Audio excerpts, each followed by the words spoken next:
Hello beautiful people, and welcome to my YouTube channel, The Relaxed Bee. I am Tayo Sophie. Thank you so much for tuning in today.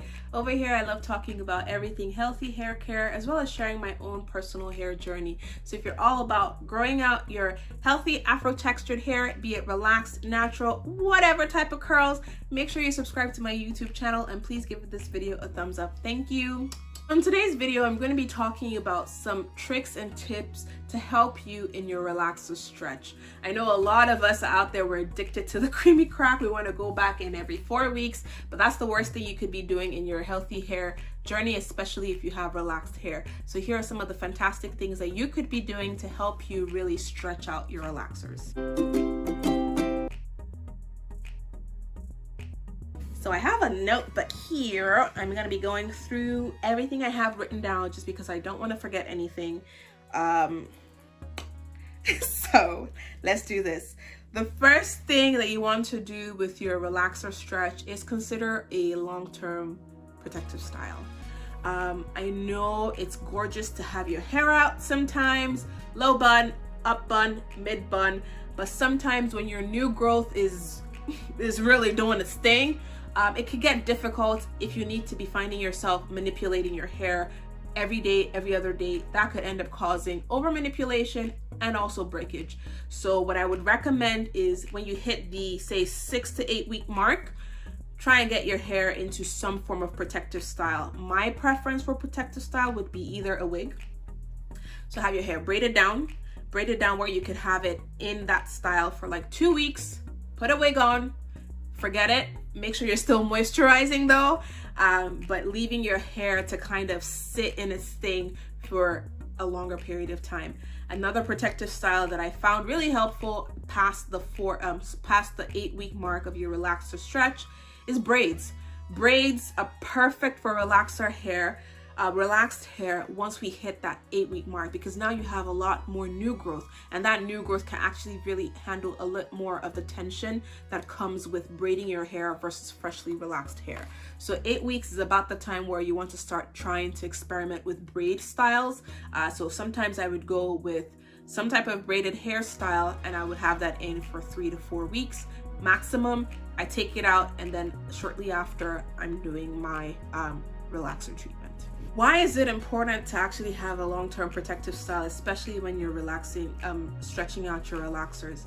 It reduces manipulation. When you're dealing with two textures, your hair is very fragile and very susceptible to breakage. You want to reduce the level of manipulation you're putting your hair through. So it's very, very important to either have it tucked away for as long as possible. So if you find yourself not being too gentle when you're taking out your hair, or just washing your hair, or struggling with the tangles that come with the new growth, it's best to have it put away either under a wig for a few weeks or in braids for a few weeks. It's a cute style, and then once you get your fresh relaxer, you can go back to enjoying your natural hair in its free state.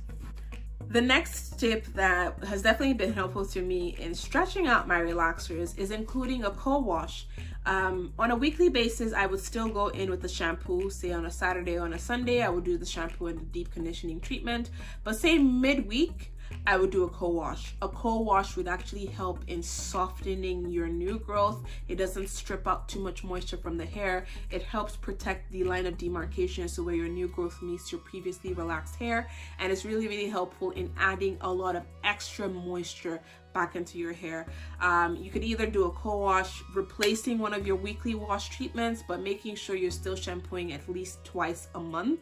But a co-wash is actually one tremendous way that you could start helping soften your hair, increasing the moisture content in your hair, and helping you in really getting through your relaxer stretch.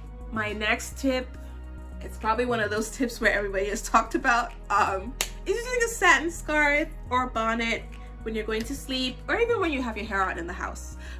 So what satin and silk does is prevent moisture loss. It's not one of those fabrics that absorbs moisture. So like cotton absorbs moisture.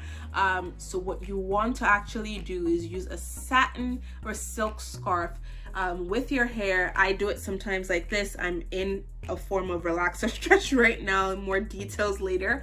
I do have a little bit of hair out because this is a U-part wig, so I don't want to be touching my hair today, to be really honest. So I have this scarf just over my hair, protecting it and keeping my moisture in my hair. So that's another way that you could be helping yourself in stretching out your relaxers, is using scarves to keep that moisture content when you're going to sleep, or even if you're in the house. So sometimes I find you're in the house, your hair is rubbing up against either the couch, pillows, things like that. If you find that you're not out of the house, as much as possible, wear a scarf and wear your bonnet if you can, if you find it cute, and it'll really help in maintaining the moisture content in your hair. Next thing you want to be doing periodically, and I feel like this goes without saying, but I feel like when you get to the point where your new growth is doing its thing, you know, it's the new growth, it's popping, it's coming out, it's yeah, you want to be moisturizing and moisturizing consistently. The phase of stretching out your relaxer is not when you want to start playing games of forgetting to moisturize your hair, because what will happen is that new growth, that line of demarcation, is going to get stressed out so quickly. You need to keep it hydrated as much as possible. So moisturizing on a daily basis is one of the greatest things that you can do to your hair, even if you're freshly relaxed, but specifically when you're stretching out your relaxers. Make sure you're moisturizing and moisturizing often. And then finally, what you could be doing with helping you stretch out your relaxers a bit longer is using a combination, or finding out when you need to use either protein, a bond rebuilder, or a tea rinse. If you're anything like me, you would find that sometimes maybe your line of demarcation could get weakened. You might see that you're potentially starting to see a bit more breakage. It's a good time to start using some form of light protein more on a weekly basis in your hair routine. The other thing you could start using also on a weekly basis is a bond rebuilder like Olaplex #3, which really helps strengthen the bonds of the hair, especially that line of demarcation where your hair starts to behave a little funny.